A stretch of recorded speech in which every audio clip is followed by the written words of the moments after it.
Have you ever sat at a dinner table in a foreign country, smiling politely while your heart races because you barely understand the language?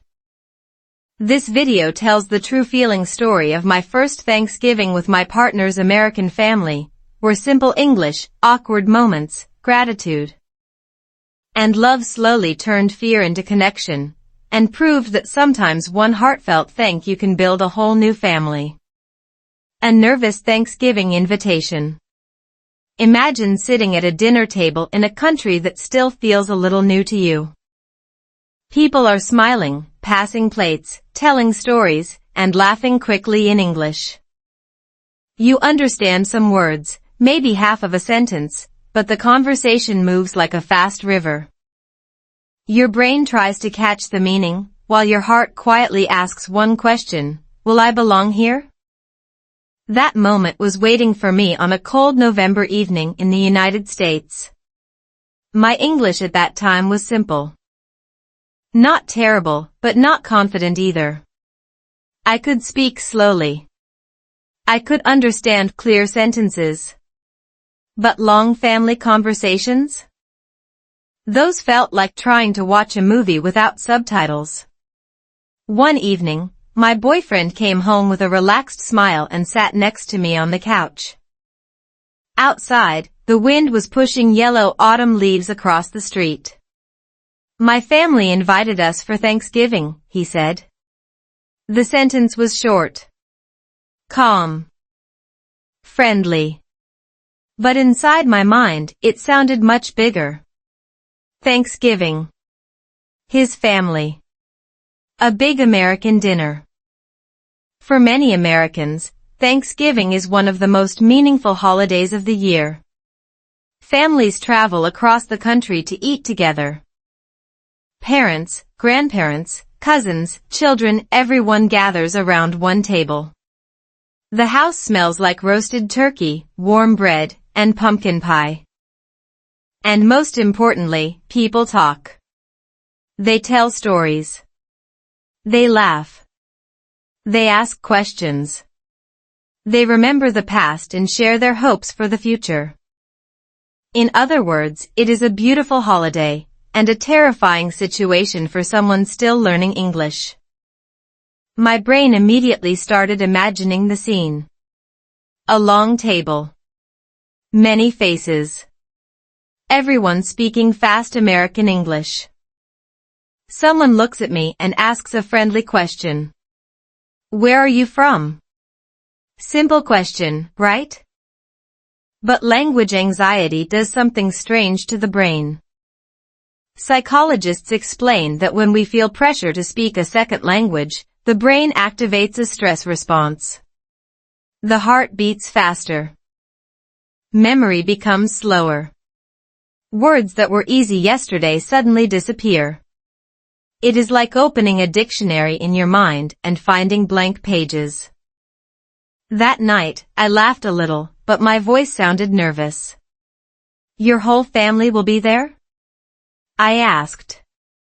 Of course, he said happily. That's the best part.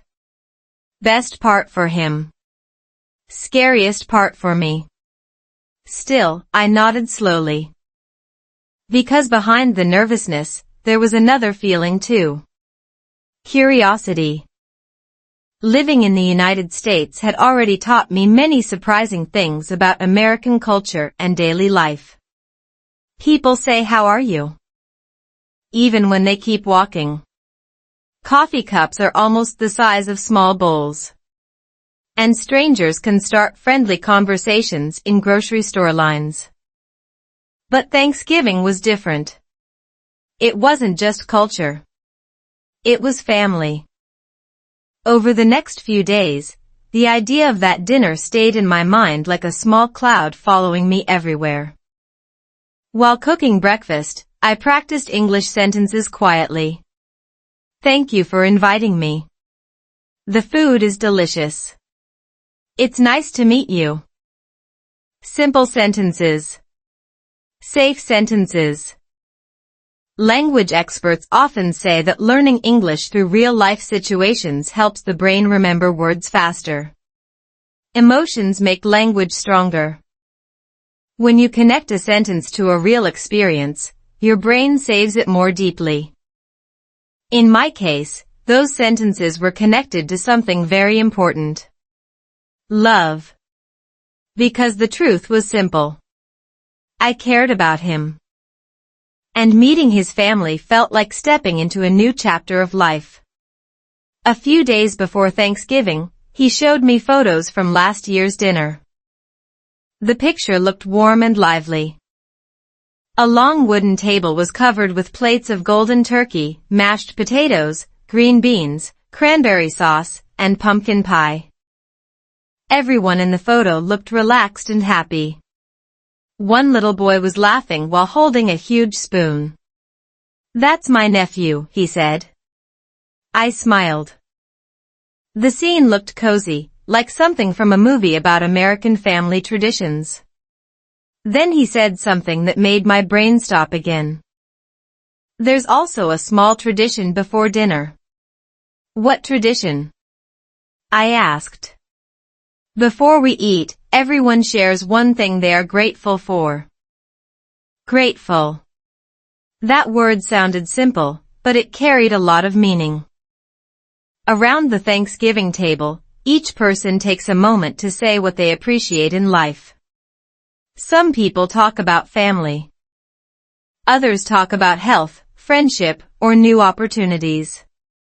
It is a moment of reflection. A moment of honesty. And sometimes, a moment of emotional connection.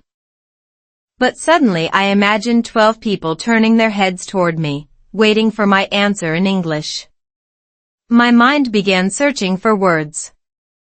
I am grateful for turkey? Technically correct. Emotionally, not very impressive. Still, something about this tradition touched me. Gratitude is powerful. Scientific research shows that expressing gratitude improves mental health and strengthens relationships. When people openly share appreciation, trust grows naturally. In simple terms, gratitude creates stronger bonds between people. At that time, I didn't realize that this small tradition would change how his family saw me. I didn't know that one awkward English moment would make everyone laugh in the best possible way. And I definitely didn't know that this Thanksgiving would become the beginning of something much bigger than a holiday dinner. But the day was coming. Thanksgiving morning finally arrived. The air was cold, the sky pale, and the trees nearly empty after autumn. As we drove toward his parents' house, quiet neighborhoods passed outside the car window. My hands felt a little cold. Inside my mind, one small sentence repeated again and again. "Thank you for welcoming me." Sometimes learning English is not about grammar or perfect pronunciation. Sometimes it is about courage. Every conversation is a small step forward. Every mistake is a teacher. And every new experience builds a bridge between two cultures. That afternoon, I was about to cross one of the most important bridges of my life. A bridge made of simple English, nervous smiles, and a Thanksgiving dinner I would never forget. Then the car slowly stopped in front of his parents' house. Warm yellow light shined through the windows. Inside were voices, laughter, and the smell of food. His family was waiting. My heart started beating faster. I took a deep breath. Then I opened the car door and stepped toward my very first American Thanksgiving with his family. Arriving at his family home. The front door had not even opened yet, and my heart was already beating faster than usual. Cold November air brushed against my face while I stood on the small wooden porch. The house looked warm and welcoming. Soft yellow light glowed through the windows, and somewhere inside I could hear people laughing. Real laughter. The relaxed kind that only happens when family members feel comfortable together. At that moment, I suddenly became very aware of something simple. Inside that house, everyone knew each other. Everyone understood each other's jokes. Everyone spoke fluent English. And then there was me. The new person. The quiet observer. The person whose brain was still translating every sentence like a slow computer. Before I could think too much, my boyfriend gently squeezed my hand. "You'll be fine," he said. Sometimes those 3 words are the most powerful encouragement in the world. Then he knocked on the door. A few seconds later, the door opened quickly, and warm air rushed outside. The smell of roasted turkey and baked bread floated into the cold evening air. Standing in front of us was a woman with kind eyes and a welcoming smile. "This must be her," she said warmly. My boyfriend stepped forward. "Mom, this is..." Before he could finish, she hugged me. Not a polite handshake. Not a distant greeting. A real hug. That small moment immediately surprised me. In many cultures, meeting parents for the first time can feel formal and careful. But here, the energy was warm and open. "Welcome. We're so happy you're here," she said. Her voice was calm and friendly, and very important for my nervous brain, she spoke slowly. Language learners know that feeling when someone speaks clearly and patiently. It feels like someone turned on the subtitles of real life. I smiled and used the sentence I had practiced many times.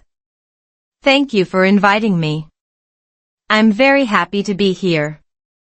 Simple English. But in that moment, it felt like a small victory. Behind her, the house was alive with movement. I could hear children running somewhere down the hallway. A man's voice was talking loudly in the living room. Plates and silverware clinked softly in the kitchen. This was not a quiet dinner. This was a real American Thanksgiving family gathering. We stepped inside, and the warmth of the house wrapped around us like a blanket. The living room was decorated with small autumn details, orange pumpkins, red leaves, and candles on the table. A football game was playing quietly on the television, something very typical during Thanksgiving in many American homes. Then more people appeared. First, his father walked in from the kitchen. He was tall, with a calm face and a friendly handshake. "Nice to meet you," he said. His voice was deep but relaxed. "Nice to meet you too," I replied carefully. Another successful English sentence. Then his sister came into the room, carrying a plate of cookies. 2 little children ran behind her like energetic puppies. "This is the famous guest," she joked. Everyone laughed. For a moment I worried that I had missed an important part of the joke, but then she smiled kindly and said, "We've heard a lot about you." Language learning has funny moments like that. Sometimes you catch every word. Sometimes you only understand the emotion. But surprisingly, emotion is often enough. Soon the introductions continued. Grandparents. Cousins. Neighbors who had stopped by to say hello. Each person shook my hand or gave a quick hug. At first, it felt like meeting a small crowd. But slowly, something interesting happened. My fear began to shrink. Because people were not judging my English. They were simply welcoming me. Research in social psychology explains something important about human interaction. When people feel accepted, their confidence increases naturally. Anxiety decreases. The brain becomes more relaxed. And when the brain relaxes, language becomes easier. In other words, kindness is the best language teacher. After a few minutes, his mother called from the kitchen. Dinner will be ready soon. Everyone began moving toward the dining room. And that was when I saw it. The Thanksgiving table. For a moment, I actually stopped walking. The table was long and beautifully arranged. Plates were neatly placed in front of every chair. Glasses reflected the warm light above. In the center of the table sat the famous Thanksgiving turkey, golden brown and shining like the star of the entire meal. Around it were bowls of mashed potatoes, stuffing, cranberry sauce, roasted vegetables, and fresh bread. It looked exactly like the classic Thanksgiving dinner you see in American movies. But the most powerful thing about that table was not the food. It was the feeling. Family members were talking, laughing, passing dishes, and helping each other prepare the meal. One of the kids tried to steal a cookie before dinner and got caught. Everyone laughed again. Slowly, I realized something important. This dinner was not about perfect English. It was about connection. And connection has many languages: smiles, laughter, eye contact, kindness. Still, one small thought quietly returned to my mind. The tradition. The moment when everyone shares what they are grateful for. My boyfriend leaned slightly toward me and whispered, "Remember the gratitude tradition I told you about?" I nodded slowly. Yes. It happens right before we start eating. My brain immediately began searching for possible sentences again. Something honest. Something simple. Something that would not sound strange in English. Meanwhile, everyone began sitting down around the table. Chairs moved. Plates were adjusted. The room became quieter. His father stood at the head of the table. "All right, everyone," he said warmly. "It's Thanksgiving." Suddenly, the room became calm. Even the children stopped talking. My heart began beating a little faster again. Because I realized something important. In just a few minutes, every person at this table would share something meaningful. And eventually, it would be my turn. What I didn't know yet was that my moment would become the most memorable part of the entire night. Not because my English was perfect, but because something unexpected would happen, something that would make the entire table laugh, relax, and welcome me in a way I never imagined. But first, the tradition had to begin. And the first voice at the table was about to speak. The table full of traditions. The room slowly became quiet as everyone settled into their chairs around the long Thanksgiving table. The soft clinking of silverware stopped. The children sat a little straighter. Even the football game playing quietly in the living room felt far away now.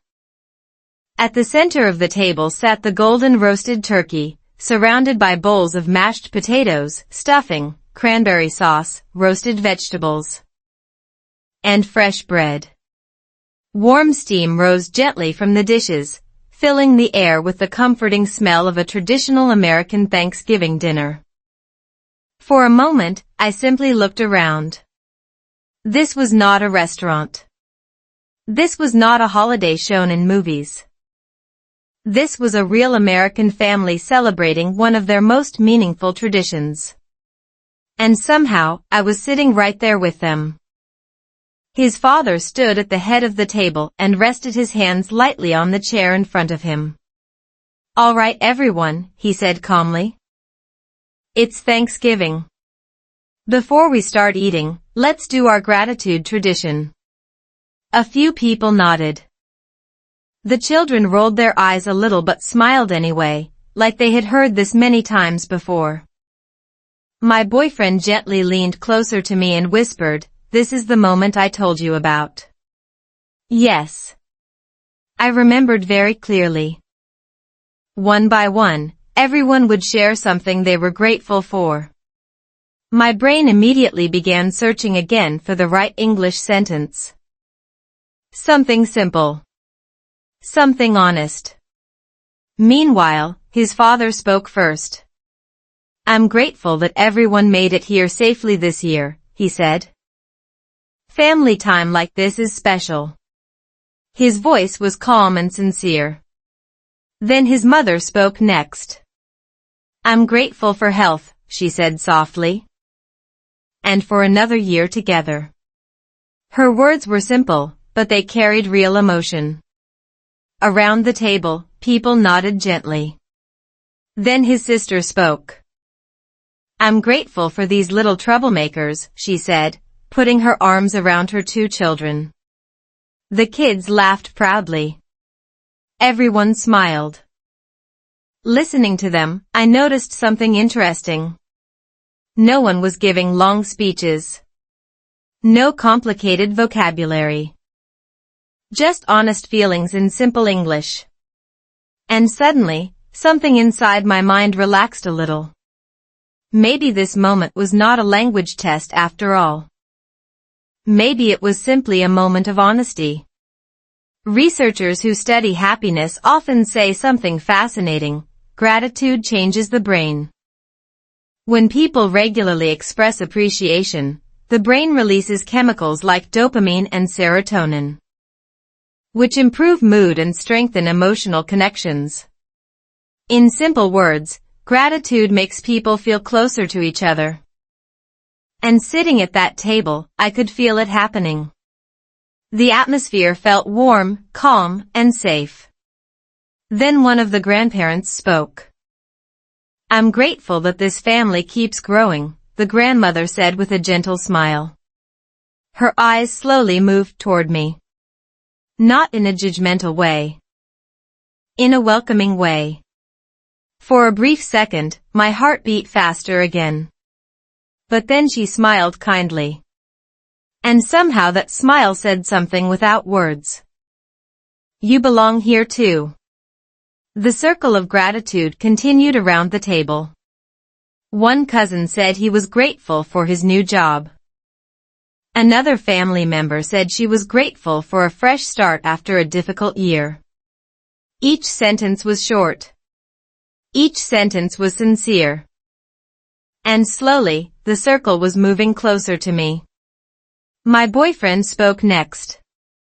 I'm grateful for the people who make life feel meaningful, he said. Then he looked at me for a brief moment. It was a small look. But it said everything.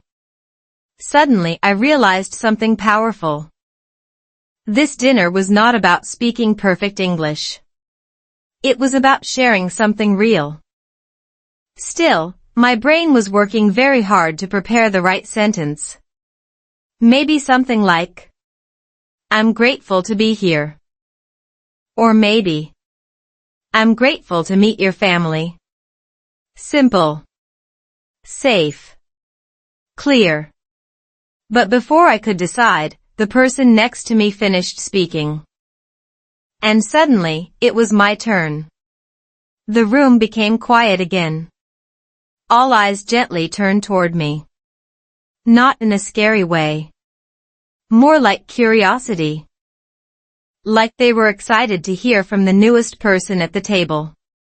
For a second, my brain went completely blank. Language anxiety had arrived exactly as psychologists describe it. When pressure appears, the brain's working memory becomes weaker. Words hide. Sentences disappear. Even easy vocabulary suddenly feels far away. I opened my mouth. Nothing came out. A few seconds passed. In my mind, thousands of English words were running in different directions like confused tourists in an airport. But then something interesting happened. Instead of trying to build the perfect sentence, I remembered something important. Gratitude does not need perfect grammar. It only needs honesty. So I took a small breath. And I spoke slowly. I'm grateful, I began. The words felt careful but steady. To be here tonight. Everyone listened quietly. I'm learning English, and sometimes it is difficult. A few people smiled kindly. But I'm grateful, because your family is very warm. Anne. I feel welcome. For a moment, the room stayed quiet. Then something beautiful happened. His mother smiled. His father nodded warmly. His sister said softly, "That was lovely." The tension inside my chest slowly disappeared. But the most unexpected moment came next. Because right after my sentence ended, one of the little kids suddenly raised his hand like he was in school. "I'm grateful she came too," he said loudly. The entire table burst into laughter. The kind of laughter that fills the whole room. Not mocking laughter. Happy laughter. And just like that, the nervous energy disappeared. My English had not been perfect. My sentence had been simple. But somehow, it had been enough. And in that moment, something important changed. I was no longer just the quiet guest learning English. I was part of the story at the table. But the night was only beginning. Because after the gratitude tradition ended, the real Thanksgiving dinner started. And what happened during the meal would lead to one of the funniest and most unforgettable English mistakes of my life. A mistake that would make this entire family remember me forever. And surprisingly, it would also teach me one of the most powerful lessons about learning English through real-life experiences in America. My awkward English moment. The moment the gratitude tradition ended, the entire table seemed to wake up again. Chairs moved closer to the table. Hands reached for bowls of food. The quiet, reflective mood slowly turned into lively conversation again. Suddenly, Thanksgiving dinner truly began. And the famous turkey was ready to be served. His father picked up a long carving knife and began slicing the golden roasted turkey at the center of the table. The smell filled the room immediately, warm, rich, and comforting. "This is the best part," someone joked. Plates started moving around the table. Mashed potatoes were passed from one person to another. A bowl of cranberry sauce slowly traveled across the table like a red ocean in a glass dish. "Try some stuffing," his mother said kindly, placing a spoonful on my plate. "Thank you," I replied. So far, my English survival strategy was working very well. Short sentences. Friendly smiles. Careful listening. But then the real challenge began. Conversation. Once people started eating, the table became lively again. Everyone talked at the same time, sometimes jumping between topics quickly. His sister talked about her children's school. His cousin mentioned a new job opportunity. Someone on the other side of the table discussed travel plans for Christmas. The rhythm of the conversation moved fast, faster than my brain could always follow. For language learners, this situation is very familiar. Listening to natural English in a group conversation can feel like trying to catch snowflakes during a snowstorm. You understand some words clearly, but many others fly past too quickly. Still, something interesting happened. Even when I didn't understand every word, I could understand the energy of the conversation. People were relaxed. They were joking. They were enjoying each other's company. That alone made the atmosphere comfortable. Then his father asked a question that suddenly brought the conversation toward me. "So," he said, looking at me kindly, "what do you think of your first American Thanksgiving dinner?" The table became quieter again. Not silent. but quieter enough that I knew everyone was listening. My brain immediately began preparing a safe answer. The food was actually delicious, and that part was easy to say. The food is amazing, I said slowly. Everything tastes very good. His mother smiled proudly. Oh good. I always worry the turkey might be dry. A few people laughed. So far, everything was going smoothly. Then his cousin leaned forward with curiosity. Do you have a similar holiday where you're from? He asked. That was a reasonable question.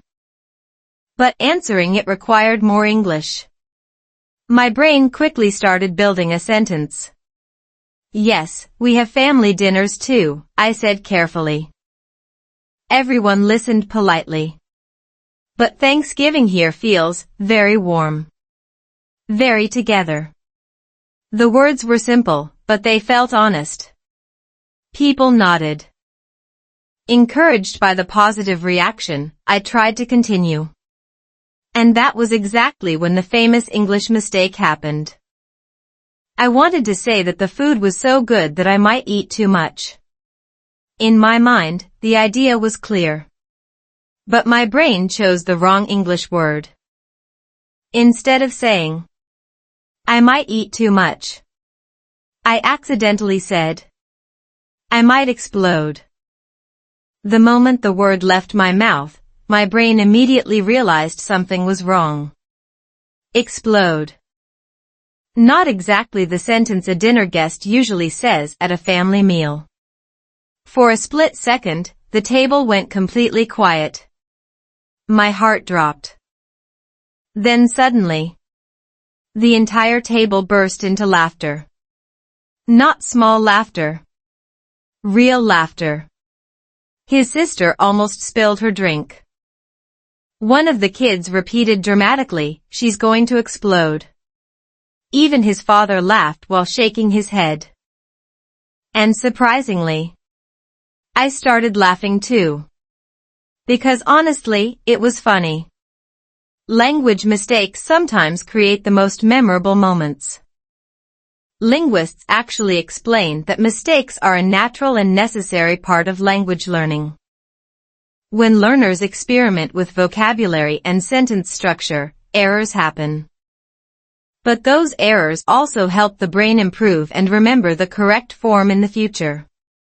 In other words, mistakes are not failures. They are training. Still laughing, I quickly corrected myself. I mean, eat too much, I said, smiling. His mother waved her hand warmly. Oh, don't worry, she said. Everyone eats too much on Thanksgiving. His father added with a grin, that's basically the rule of the holiday. The tension disappeared instantly. Instead of feeling embarrassed, I suddenly felt something different. Comfort. Because no one was judging me. No one was correcting my grammar like a teacher. They were simply enjoying the moment. And something important happened in my mind right then. My fear of speaking English became smaller. Researchers who study language learning often say that confidence grows through real interaction.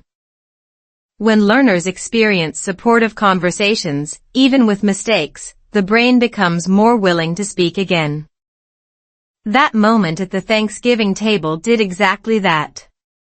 Suddenly, I was not afraid to say another sentence. So I tried again. This dinner is really special, I said slowly. His grandmother looked at me warmly. It is, she said. Thanksgiving reminds us what matters. Her words were calm but powerful. And I realized she was right. This holiday was not really about turkey. Or pumpkin pie. Or even perfect English. It was about connection. Family members telling stories. Children laughing. People sharing gratitude and memories. And somehow, in the middle of that warm American tradition, I had become part of the story too. But the night still had more surprises waiting. Because after dinner ended, something unexpected would happen during a quiet walk outside. A conversation that would change how I saw my relationship and my future in America. A conversation that would make me realize something surprising about love, language, and belonging. And it would begin with just one simple question under the cold November night sky. Learning gratitude the American way. Laughter slowly faded around the table, but the warm energy of that moment stayed in the room. The famous explode mistake had broken the invisible wall inside my mind. Before that moment, I had been carefully measuring every English word like a scientist working with dangerous chemicals. But after everyone laughed together, something changed. The pressure disappeared. And suddenly, speaking English felt lighter. Plates continued moving around the table. Someone passed the cranberry sauce again. Another person asked for more mashed potatoes. The children were now fully focused on dessert, whispering excitedly about pumpkin pie. The room felt alive. For language learners, moments like this are powerful. When the brain feels safe and accepted, the fear of speaking English becomes much smaller. According to studies in second language learning, positive social environments improve language confidence more than hours of silent study. In simple terms, kindness speeds up learning. His father leaned back in his chair and smiled at the table.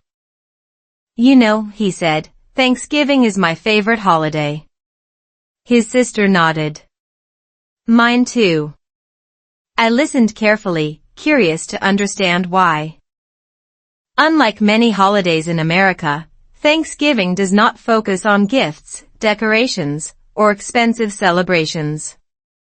Instead, the heart of the holiday is something much simpler. Gratitude.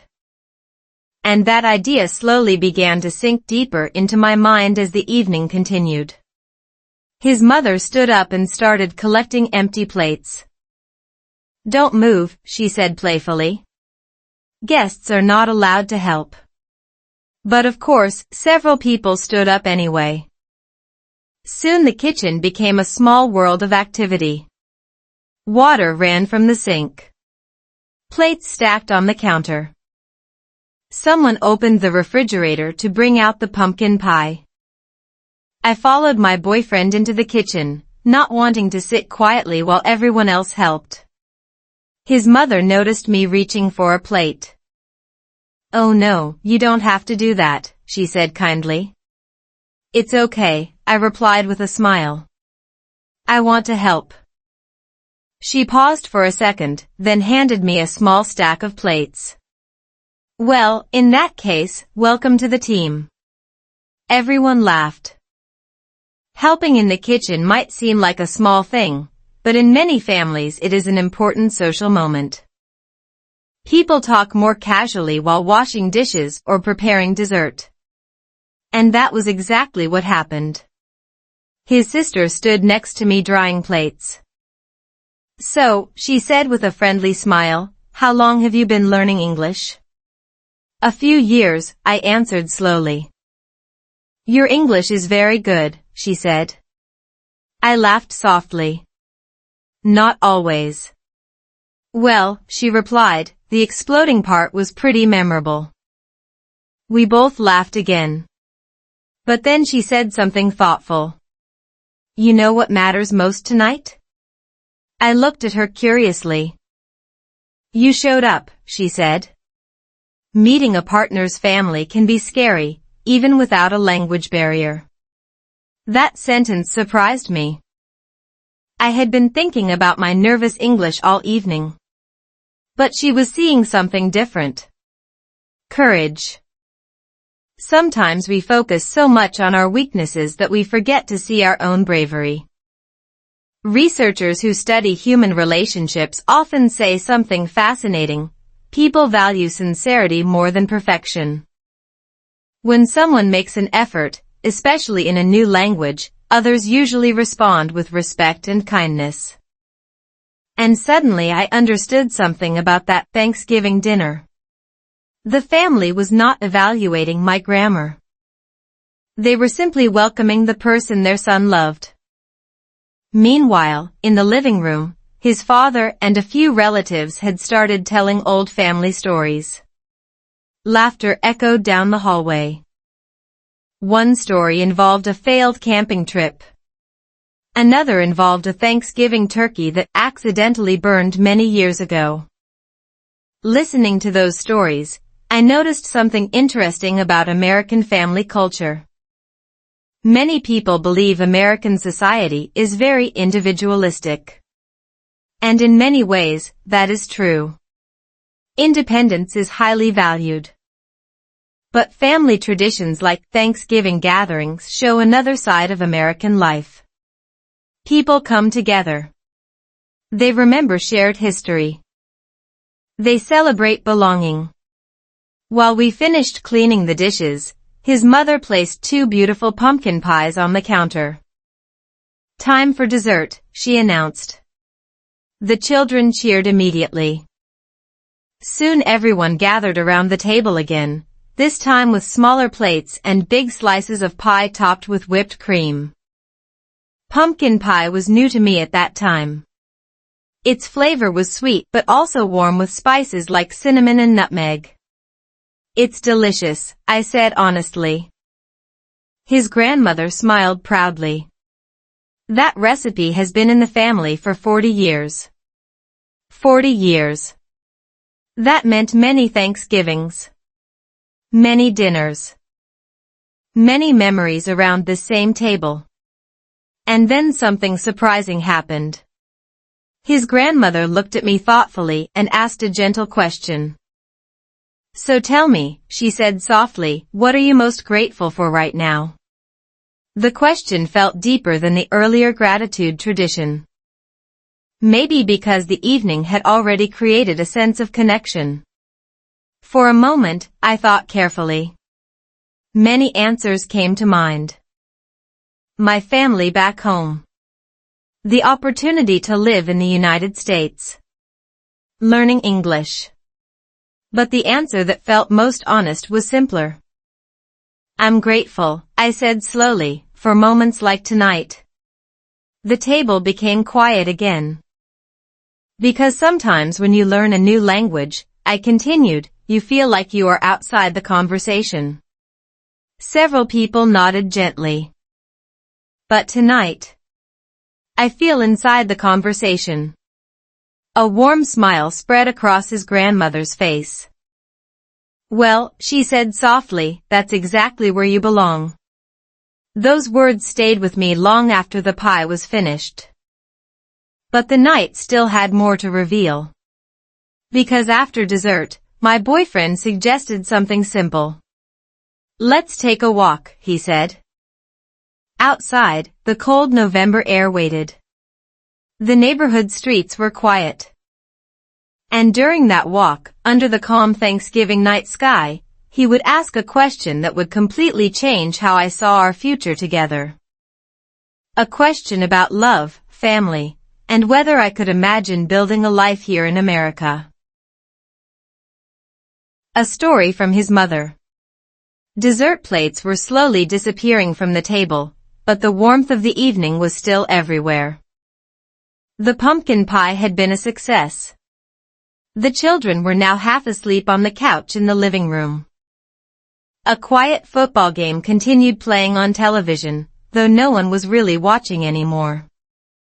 The house had shifted into that peaceful stage of a classic American Thanksgiving evening, when the big meal is over, people relax. And conversations become slower and deeper. I was sitting at the table with a cup of warm tea when his mother returned from the kitchen and sat across from me. For a moment, she simply smiled. Not the quick smile people give strangers. A thoughtful smile. "You handled tonight very well," she said gently. Her voice carried the calm confidence of someone who had hosted many family gatherings before. I laughed a little. I was very nervous, I admitted. I could tell, she said kindly. But that's normal. She leaned back slightly in her chair, as if remembering something from long ago. Actually, she continued, your story tonight reminded me of my own first Thanksgiving with this family. That immediately caught my attention. You were nervous too? I asked. Oh, very nervous, she said with a soft laugh. The room became quiet as she began her story. Many years ago, when I first met my husband's family, I was also the outsider at the table, she explained. Not because of language, but because everything felt unfamiliar. She described arriving at her first Thanksgiving dinner many years earlier. His father's relatives were loud, energetic, and very close with each other. They shared inside jokes and stories from childhood. Everyone seemed comfortable except for one person. Her. I remember sitting there thinking, she said, smiling slightly, what if I say something wrong? I nodded slowly. That feeling sounded very familiar. Psychologists explain that humans naturally worry about social acceptance when entering a new group. Our brains are designed to observe the reactions of others. We want to know whether we are welcomed or judged. That feeling becomes even stronger when culture, language, or traditions are different. His mother continued her story. At one point during dinner, she said, someone asked me what kind of pie my family ate during holidays. She paused for a moment. And I accidentally said the completely wrong thing. Now I was curious. What did you say? She laughed softly. Well, I confused two words. The table had become very quiet again, as if everyone in the room was listening now. I meant to say my family liked apple pie, she explained. But instead, I said we liked onion pie. I blinked in surprise. Onion pie? Yes, she laughed. Imagine everyone's faces. A few people nearby overheard the conversation and began laughing. His father looked over from the living room and smiled knowingly. That story again, he asked. It's a classic, she replied. Everyone chuckled. And suddenly I realized something important. My explode mistake was not unusual at all. It was part of a long tradition of human imperfection. Language mistakes, social awkwardness, nervous moments, these things happen in every culture. His mother continued the story. I was so embarrassed, she said. I thought his family would think I was strange. But do you know what happened instead? I leaned forward slightly. What? They laughed, just like tonight. Her eyes softened. And that laughter was the moment I realized something important. What was it? I asked quietly. She paused before answering. Family doesn't grow because everything is perfect. Her voice was calm but full of meaning. Family grows because people accept each other exactly as they are. Those words landed gently in my mind. Family grows through acceptance, not perfection. Many researchers who study relationships explain the same idea. Strong families are built through shared experiences, including small mistakes and funny memories. Those imperfect moments become the stories people remember years later. Like the onion pie story. Or the exploding dinner guest. His mother smiled at me again. Tonight reminded me of that first Thanksgiving I had here, she said. And I think that's a good thing. For a moment, neither of us spoke. But the silence felt comfortable. Then she added something unexpected. You make my son very happy. The sentence was simple. but hearing it made my heart beat faster. She continued gently. I can see the way he looks at you. I didn't know what to say, so I just smiled. She reached across the table and lightly touched my hand. You're always welcome here, she said. 4 small words. But those 4 words carried enormous meaning. For anyone living in a new country, acceptance from a partner's family can feel like opening a door to a new world. In that moment, something inside me relaxed completely. I was no longer just a guest learning English. I was someone being welcomed into the story of this family. Across the room, my boyfriend walked over. Everything okay here? He asked with a smile. Perfect, his mother replied. Then he looked at me. Want to take a walk outside? The idea sounded perfect after the big meal. Fresh air. Quiet streets. A moment away from the busy house. I nodded. Sure. We grabbed our coats and stepped outside into the cold November night. The neighborhood was peaceful. Soft streetlights illuminated the empty sidewalks. Fallen leaves crunched quietly under our shoes. For a few minutes, we walked without speaking. But something about the calm night made the moment feel important. Then he suddenly asked a question. Not a casual question. A question that made me stop walking. Can I ask you something serious? I looked at him.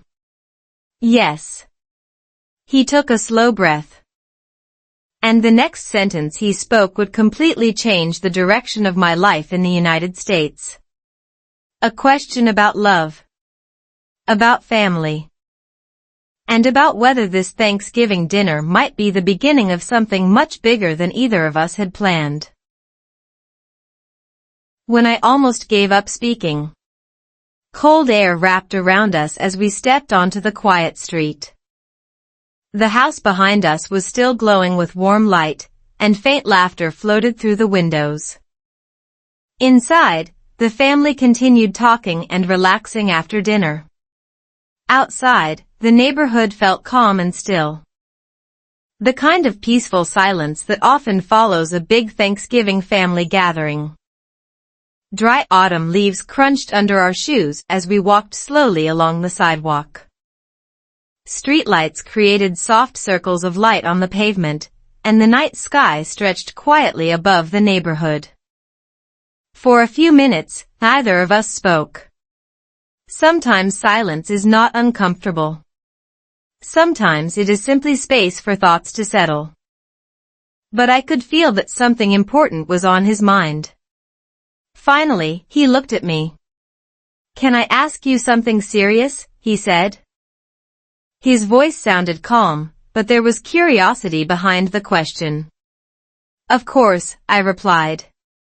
He walked a few more steps before speaking again.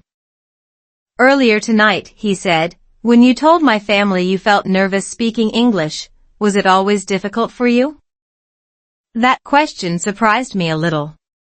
Most people ask language learners about grammar, vocabulary, or study methods. But he was asking about something deeper. Difficulty. Emotion. The real experience behind learning a new language.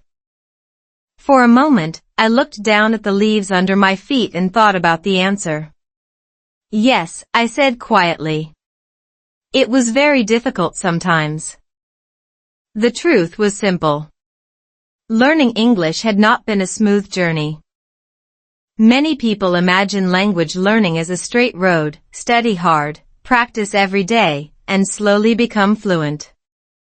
But the real experience often feels more like a mountain trail. Some days you move forward. Other days you feel lost. And sometimes, you feel like turning around completely. I almost quit once, I admitted. He stopped walking and looked at me. Really? I nodded. About a year before I moved to the United States. The memory returned clearly.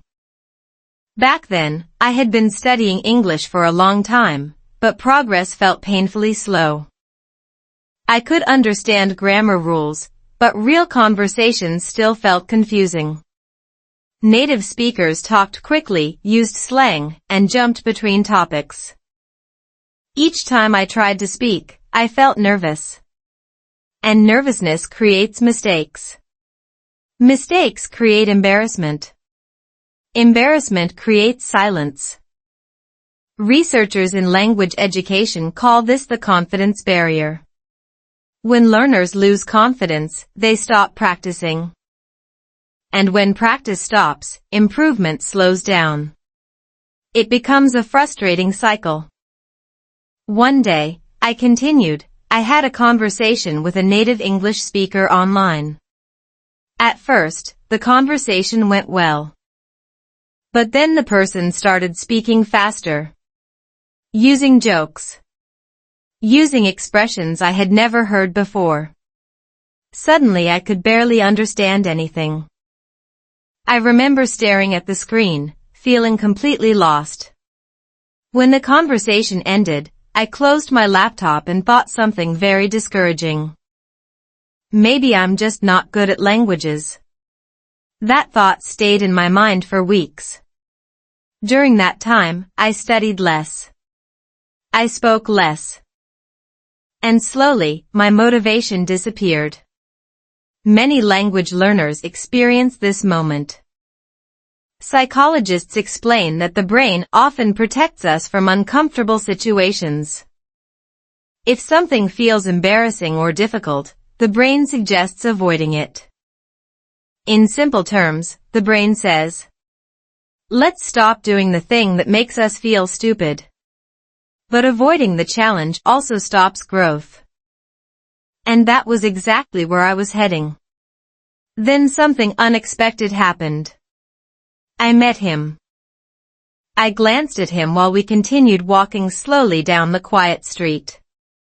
You changed that, I said softly. Me? He asked with surprise. Yes. He waited for me to explain. When we first started talking, I said, you didn't correct every mistake I made. He smiled a little. That would have been annoying. Yes, I laughed. Very annoying. But then I continued. You listened. That simple difference changed everything. Instead of feeling judged, I felt comfortable trying again. Instead of focusing on grammar, I focused on communication. Instead of trying to sound perfect, I focused on being understood. And slowly, my confidence returned. Language experts often emphasize this important idea: communication matters more than perfection. Fluency grows through conversation, not through silent fear of mistakes. And that idea had followed me all the way to tonight. To that Thanksgiving dinner table. To that moment when I accidentally said I might explode. And instead of embarrassment, everyone laughed. Kindly. Warmly. Like family. We stopped walking again under a streetlight. So tonight was important for you? He asked. I nodded. Yes. Why? I looked back toward the glowing house at the end of the street. Because tonight, I said slowly, I realized something. What? I took a small breath. I realized that learning English is not just about language. He waited patiently. It's about connection, I continued. Tonight I wasn't just practicing English. I smiled slightly. I was building relationships.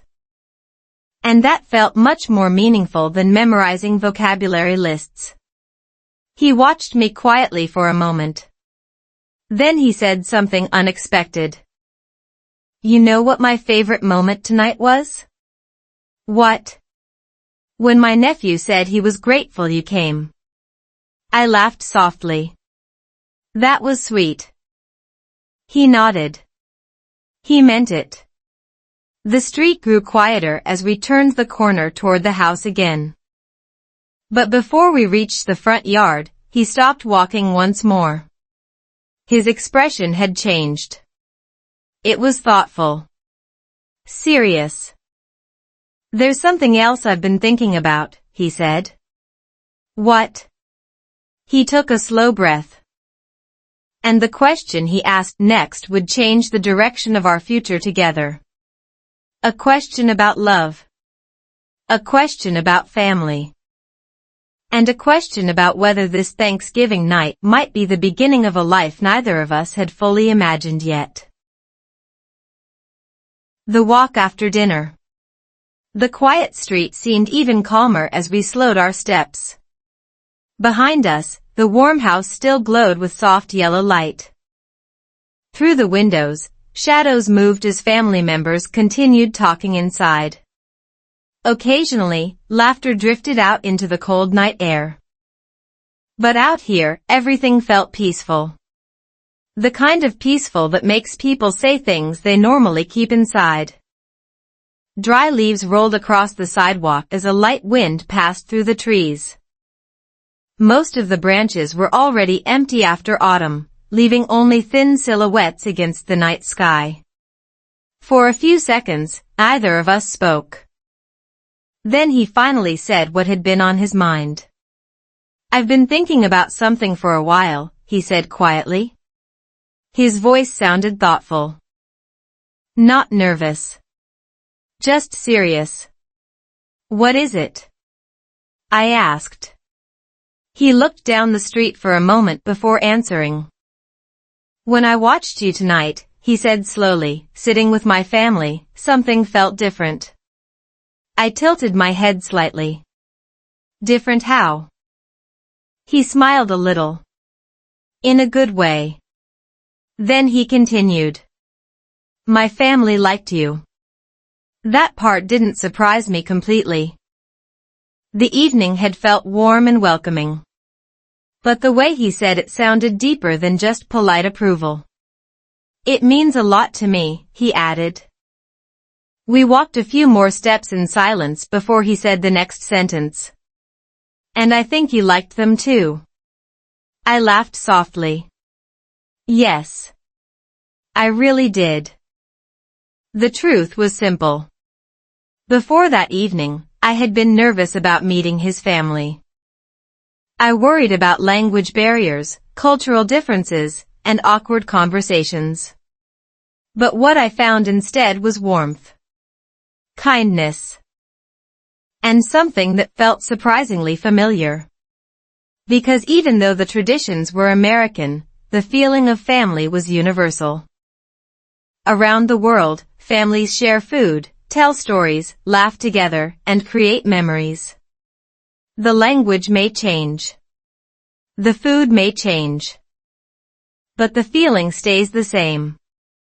We reached the corner of the street and turned back toward the house. The night air felt colder now, but the conversation was warming up. There's something I've noticed about you, he said.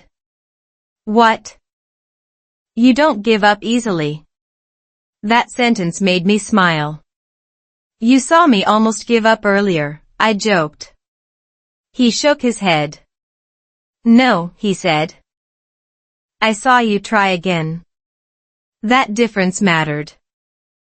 Psychologists who study growth mindset explain something powerful. People who believe they can improve through effort are more likely to succeed. Instead of seeing mistakes as failures, they see them as steps forward. And learning a language requires exactly that attitude. Every conversation becomes practice. Every misunderstanding becomes information.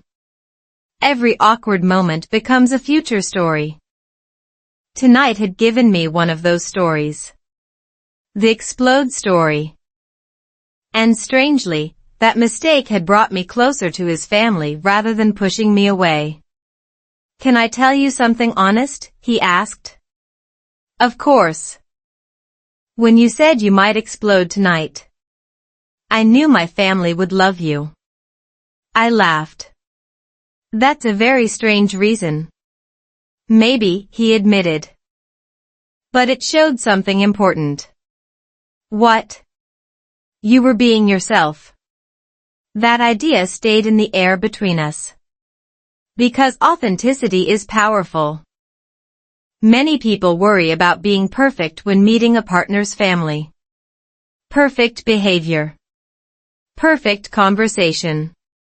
Perfect impression. But real connection usually happens in imperfect moments. Moments where people see the real person behind the careful presentation. And tonight had been full of those moments. We were now standing near the front yard of the house again. The porch light illuminated the pathway, and the quiet street stretched peacefully behind us. He stopped walking. So I stopped too. Can I ask you something bigger? He said. His tone had changed again. Now it sounded more serious than before. Yes, I replied slowly. He took a deep breath. Then he asked the question. When you imagine your future, do you see it in the United States? The question surprised me.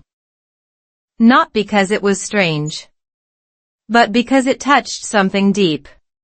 Living in another country always creates that question eventually. Where do you truly belong? Where will your life grow? Where will your future family exist? For immigrants and international students, this question is not just about geography.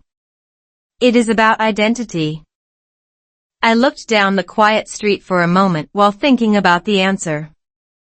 Before tonight, my thoughts about the future had been uncertain.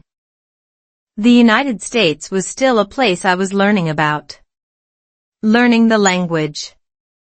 Learning the culture. Learning the rhythm of life. But tonight had shown me something new. Belonging was possible here.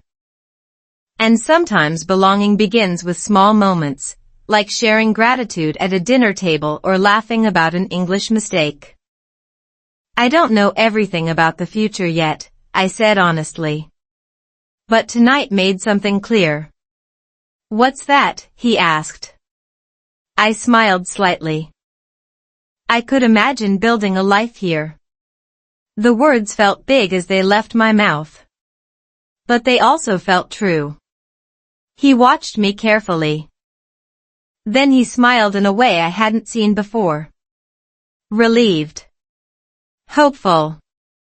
Happy. Good, he said quietly. Because I've been imagining something too. Now my curiosity woke up. What? He stepped a little closer. Tonight wasn't just about Thanksgiving for me. I waited. It was about seeing how our worlds might fit together. His sentence lingered in the cold air. Two different cultures. Two different backgrounds. One shared table. One shared future possibility. But just when the moment started to feel serious and emotional, something unexpected happened inside the house. A loud cheer suddenly exploded from the living room. Both of us turned toward the house in surprise. What was that? I asked. He laughed. That's probably the football game. But when the front door suddenly opened and someone shouted our names, it became clear that something much more surprising was happening inside. Something that would turn the quiet Thanksgiving night into one more unforgettable memory. And somehow, it would involve me again. A small cultural surprise.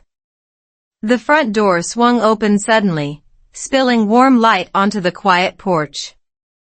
Hey! You two are missing the best part. His sister called from the doorway.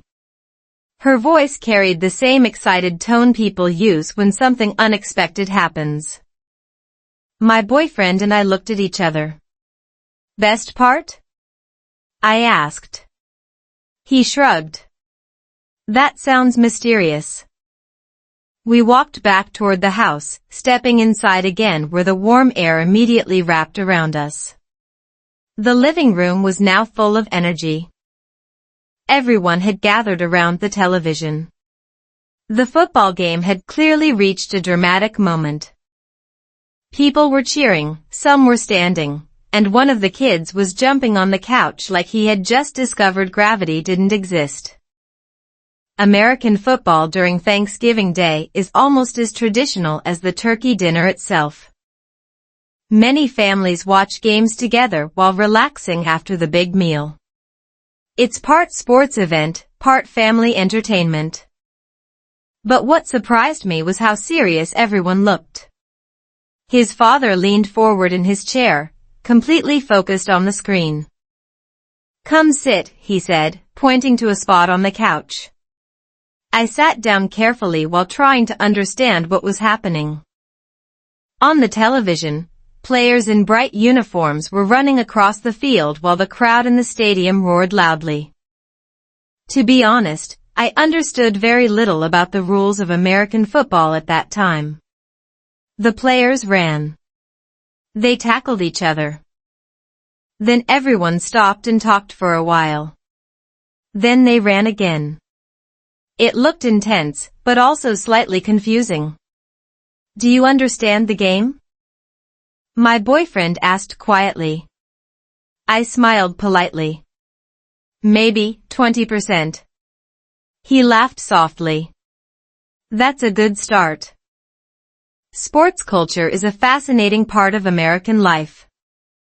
For many families, watching games together creates shared excitement and friendly competition. It becomes another way people connect and create memories. And tonight, I was learning that part of American Thanksgiving culture as well. Suddenly the crowd on television erupted into loud cheers. A player had scored a touchdown. At the exact same moment, the living room exploded with excitement. "Yes," his father shouted. One of the kids jumped so high he nearly fell off the couch. Even his grandmother clapped her hands happily. The energy in the room felt contagious.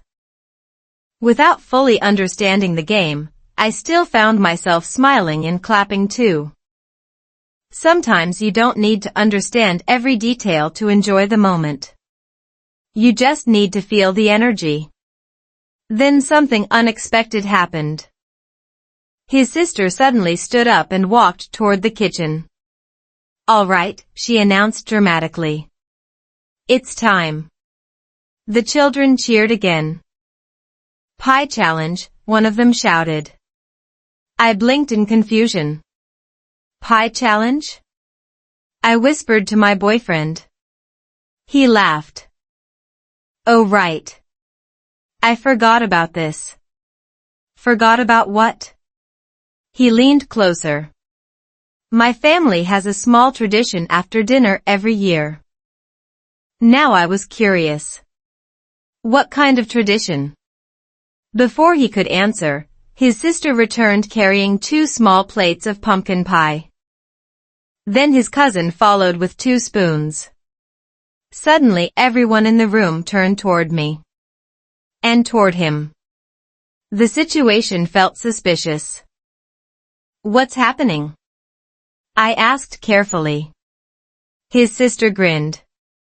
"You're the guest of honor tonight," she said. That sentence did not make me feel calm.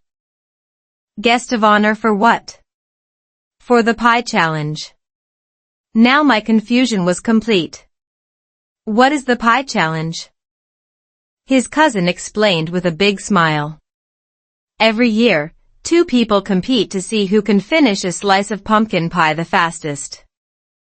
The children were already laughing. The adults looked amused. And I realized something important.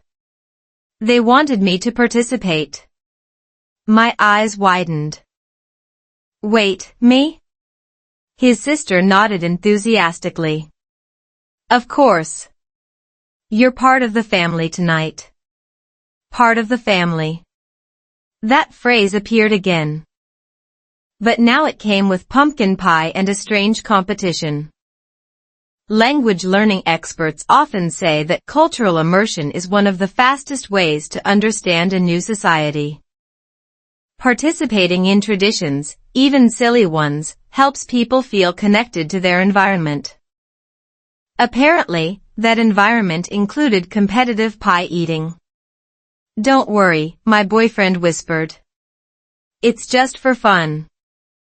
The children gathered closer like excited spectators. His father raised an imaginary microphone like a sports commentator. "Ladies and gentlemen," he announced dramatically, "welcome to the annual Thanksgiving Pie Challenge."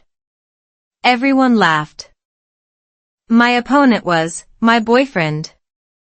Of course. 2 plates of pumpkin pie were placed on the coffee table in front of us. 2 spoons. 1 mission. His sister held up her phone like a referee. "Ready?" The room became quiet.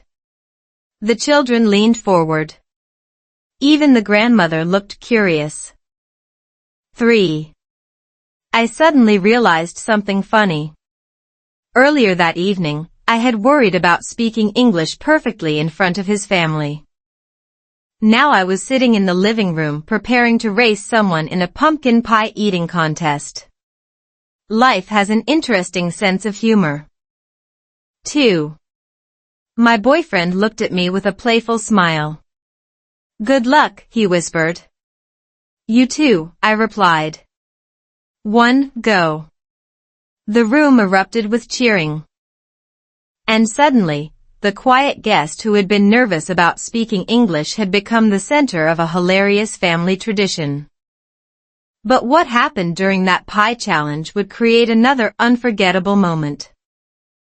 A moment that would make everyone laugh even harder than the explode story earlier. And surprisingly, that silly competition would also lead to one of the warmest signs that his family had truly accepted me. The night I felt accepted. Go. The room exploded with laughter and cheering the moment the pie challenge began. I stared at the slice of pumpkin pie in front of me for half a second, wondering how my life had suddenly turned into a Thanksgiving dessert competition. Just an hour earlier, I had been worried about speaking perfect English at the dinner table. Now I was racing my boyfriend to see who could eat pumpkin pie faster. Life has a funny way of surprising us. My boyfriend immediately took a big spoonful of pie. The kids shouted encouragement like they were watching a championship game. "Come on. Faster. You can do it."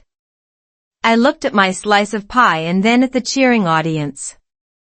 "Well," I said, laughing, "I guess I have to try." The first bite was delicious. Sweet pumpkin filling mixed with warm spices like cinnamon and nutmeg. The crust was soft and buttery.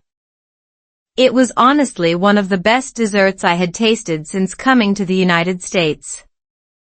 But enjoying the flavor slowly was not part of the competition. Everyone in the living room had suddenly become a commentator. His father crossed his arms dramatically. "This is a close race," he announced like a sports reporter. His sister laughed. "I think our guest is winning." The children screamed with excitement. My boyfriend shook his head while trying to eat faster. "Hey, that's not fair," he said with his mouth half full. I couldn't stop laughing. Eating pie while laughing is not an efficient strategy. But somehow, the moment felt perfect. Because the competition wasn't really about winning.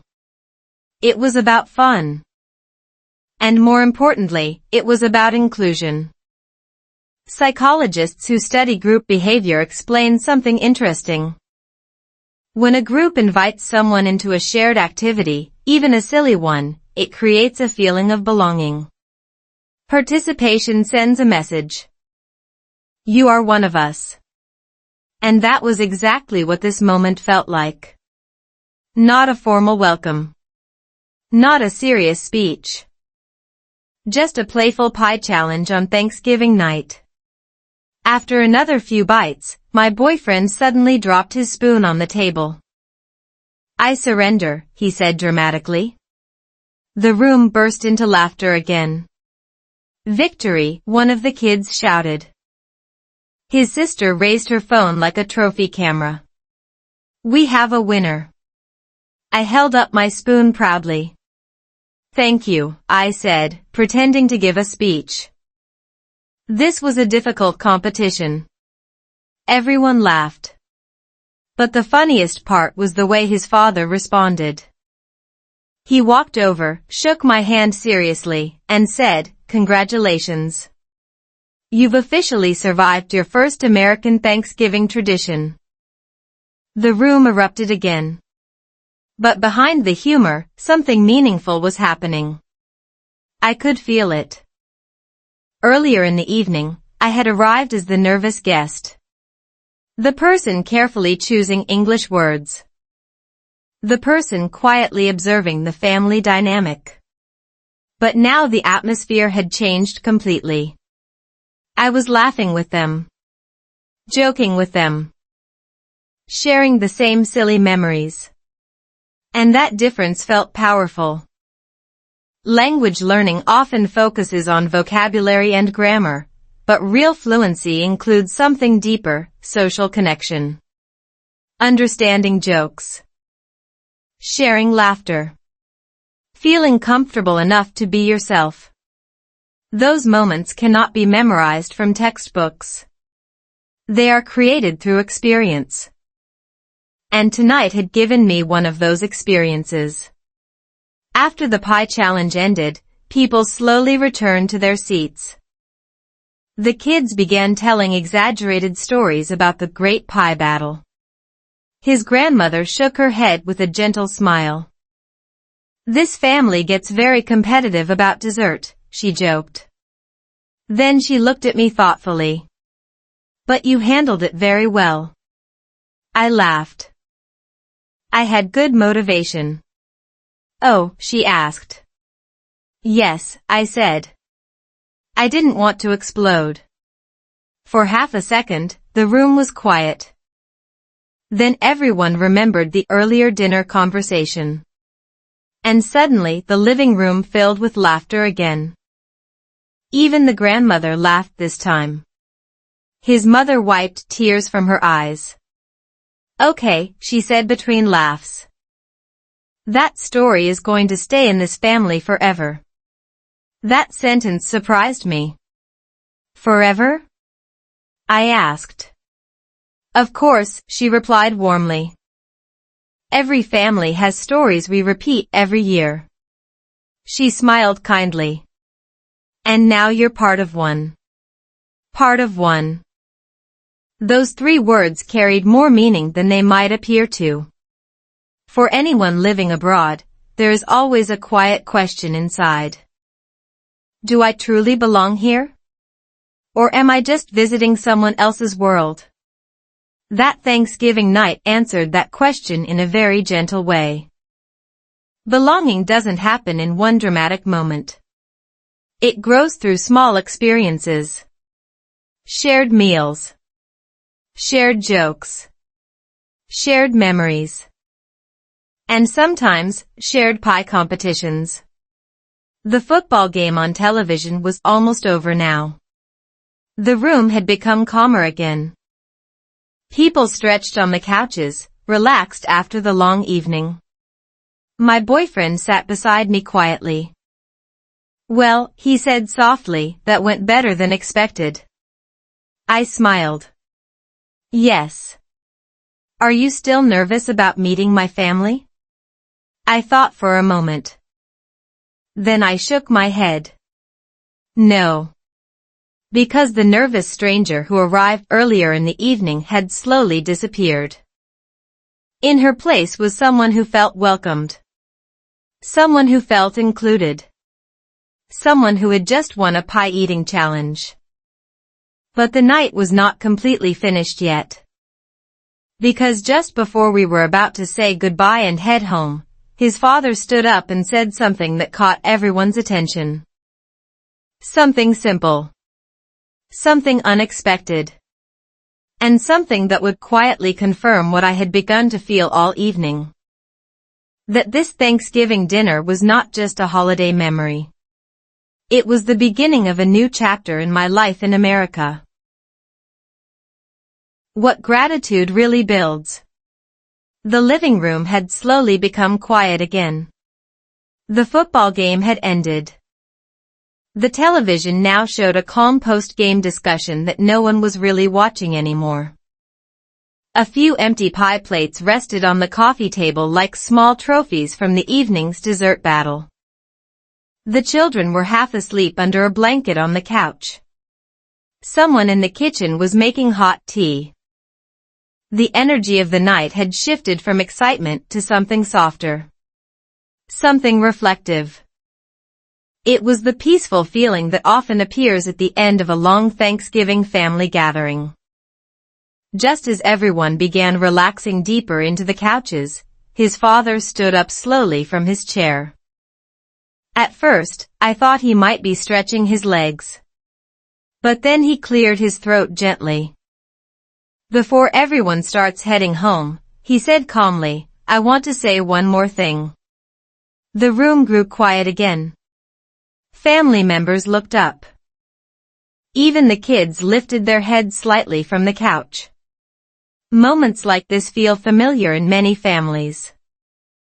At the end of a holiday gathering, someone sometimes shares a final thought, a reflection about the day, the family, or the year. But I didn't expect his words to include me. "I was thinking about our gratitude tradition earlier tonight," he said. His voice was warm and steady. "Every year we go around the table and say what we're thankful for." A few people nodded. "We've been doing that for a long time." Then he paused for a moment and looked around the room. "But tonight reminded me that gratitude isn't just about words." Now everyone was listening closely. It's about what those words create. The room stayed quiet. He continued. "When people share gratitude, something interesting happens. We start paying attention to the good things in our lives. We notice the people who matter. We remember the moments that bring us together." He smiled gently. "And sometimes, those moments include welcoming someone new." Suddenly, I realized where this was going. His eyes shifted toward me. "This was her first Thanksgiving with us," he said. My heart beat a little faster. "But she showed something tonight that I really respect." I felt every pair of eyes in the room turn toward me. Not in a scary way. More like curiosity mixed with kindness. "Courage," he said. That word surprised me. He continued speaking. "Learning a new language is not easy. Living in a new country is not easy. Sitting at a dinner table full of people you just met, that's definitely not easy." A few people laughed softly. "But she showed up," he said. That simple sentence landed quietly in the room. "She spoke with us." He smiled. "She even competed in our pie challenge." Everyone laughed again. But then his tone softened slightly. "And most importantly, she shared something honest at the table tonight." I remembered the moment during the gratitude tradition. When I said I felt welcome. His father nodded thoughtfully. "That's what gratitude really builds," he said. Connection. Psychologists often describe gratitude as a relationship-strengthening emotion. When people express appreciation, they reinforce the value of their relationships. They remind each other that those connections matter. And in that living room, I could feel that idea becoming real. He looked around the room again. "This family has grown over the years," he continued. New children. New memories. New experiences. Then he smiled warmly in my direction. And sometimes, new people. The room remained quiet for a second. But it was a comfortable silence. A meaningful one. Then his mother spoke gently from the couch. I think we can all agree on something. What's that? His sister asked. She looked at me and smiled. She passed the Thanksgiving test. Everyone laughed again. Even I laughed. But behind the humor, there was something deeper. Acceptance. His grandmother leaned forward slightly. You know, she said thoughtfully, families grow in interesting ways. Her voice carried the calm wisdom of someone who had seen many years of life. Sometimes through birth. Sometimes through marriage. Then she smiled softly. And sometimes through a dinner invitation. The room felt warm again. Warmer than before.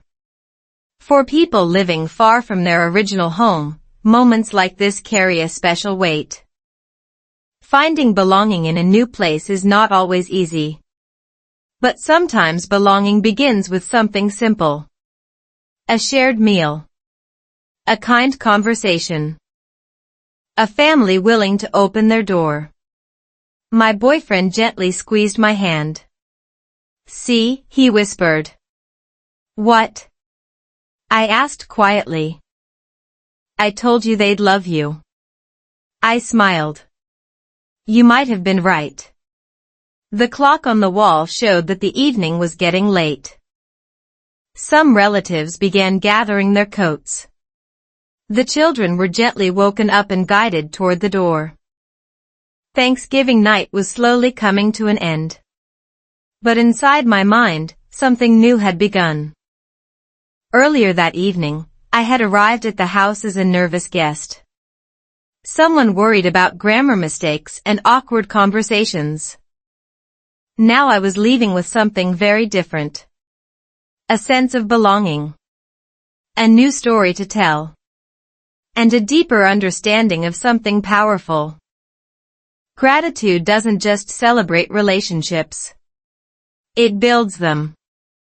But the final moment of the night, the moment that truly completed the story, had not happened yet. Because just before we walked out the door, his mother said something that would make this Thanksgiving memory even more meaningful. Something simple. Something warm. And something that would quietly suggest that tonight might only be the beginning of many Thanksgivings together. A happy ending and a new family. Coats were slowly coming out of the closet near the front door. The evening had reached that gentle moment when a long family gathering begins to wind down. People stretched, yawned, and gathered their belongings while continuing soft conversations. Children were wrapped in scarves and jackets, still half asleep from the long evening. Empty dessert plates had been cleared away. The football game on television had ended, leaving the house unusually quiet after hours of laughter. This was the peaceful ending of a warm American Thanksgiving night. I stood near the doorway with my coat in my hands, watching the family move around the house. Just a few hours earlier, I had stood on that same porch feeling nervous. Nervous about my English. Nervous about first impressions. Nervous about whether I would fit into this family's world. Now the feeling was completely different. Warm. Comfortable. Almost familiar. His mother walked over while holding 2 small containers wrapped in foil. You can't leave without leftovers, she said with a smile. Leftovers are another famous Thanksgiving tradition. After the big meal, families often send guests home with extra food, turkey, mashed potatoes, stuffing, and slices of pie. It's a simple gesture. But it carries a message: take a piece of this home with you. She handed me one of the containers. Pumpkin pie, she explained. For tomorrow. Thank you, I said. Then she added something that made the moment even warmer. And next year you'll already know the rules of the pie challenge. I laughed. I'll need more training. His father walked over and shook my hand again. You did great tonight, he said kindly. Thank you for welcoming me, I replied. But before I could step toward the door, his mother said something that caught my attention. You know, she said thoughtfully, this doesn't have to be your only Thanksgiving with us. The sentence was simple. But the meaning behind it was big. She wasn't just talking about next year's holiday. She was talking about the future. Family invitations often carry quiet messages like that. You're welcome here again. You belong here. You're part of the story now. His sister hugged me before putting her sleepy children into their coats. Next year we'll have a rematch, she said playfully. Pie Challenge Part 2. I'll start practicing, I replied. The grandmother gently squeezed my hand. I'm glad you came tonight, she said softly. Her eyes carried that calm kindness that grandparents often have. Family dinners are always better when someone new joins the table. That sentence stayed in my mind. Because it captured something beautiful about family traditions in the United States. They are not only about repeating the past. They are also about making space for new people and new memories. My boyfriend and I stepped outside onto the porch again. The night air felt colder now, but the quiet street looked peaceful under the streetlights. Behind us, the warm house glowed softly. For a moment, we stood there without speaking. Then he asked gently. So, what did you think of your first Thanksgiving with my family? I smiled. It was better than I expected. Even with the exploding dinner guest moment, he teased. I laughed. That part made it unforgettable. He nodded. My family will definitely tell that story again next year. I wasn't surprised. Families love repeating funny memories. Those stories slowly become traditions of their own. We walked slowly toward the car, our footsteps crunching softly on fallen leaves. The quiet street gave me space to think about the entire evening. Something interesting had happened during those few hours. At the beginning of the night, my biggest worry had been language. Vocabulary. Grammar. Pronunciation. But by the end of the night, something much more important had taken its place. Connection. Language learning experts often explain that the true goal of communication is not perfection. The goal is understanding. The goal is sharing experiences. The goal is building relationships. And tonight had shown me that even imperfect English can do something powerful. It can build bridges between people. Before getting into the car, I looked back once more at the warm house. Inside those walls, we had shared a meal, laughter, gratitude, and a pie competition. But more importantly, we had shared something human. Acceptance. Belonging. Family.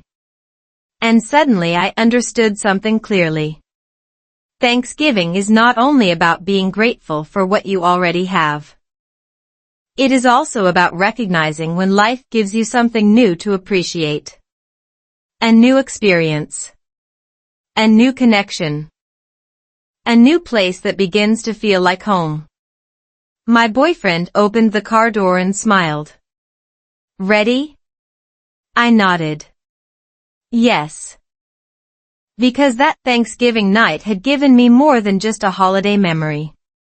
It had given me confidence in my English. A deeper understanding of American culture. and the beginning of a new relationship with a family that had welcomed me with open arms. Sometimes a single dinner can change the way you see your future. Sometimes one moment of gratitude can create stronger bonds than perfect words ever could. And sometimes the journey of learning a language leads you somewhere you never expected. Right into the middle of a new family. As I drove away that night, one quiet realization stayed with me. Learning English was never just about vocabulary, grammar, or perfect pronunciation.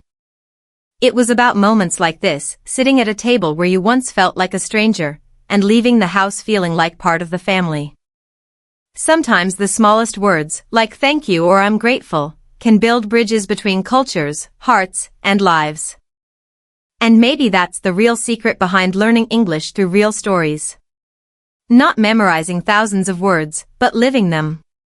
Feeling them. Sharing them with people who slowly become part of your journey. But here's the question I want to leave you with tonight. What could change in your life if you didn't give up on English, just one more time? Maybe your next conversation will open a door. Maybe your next mistake will turn into a beautiful memory. And maybe, just maybe, your next story will be even more surprising than mine. If you enjoy slow English stories, real-life American culture, and emotional love stories that help you practice listening, reading, and speaking, then this channel was made for you. So don't forget to like the video, subscribe to the channel, and turn on the notification bell so you never miss the next real English story practice. Because the next story we share might be the one that changes the way you see English forever.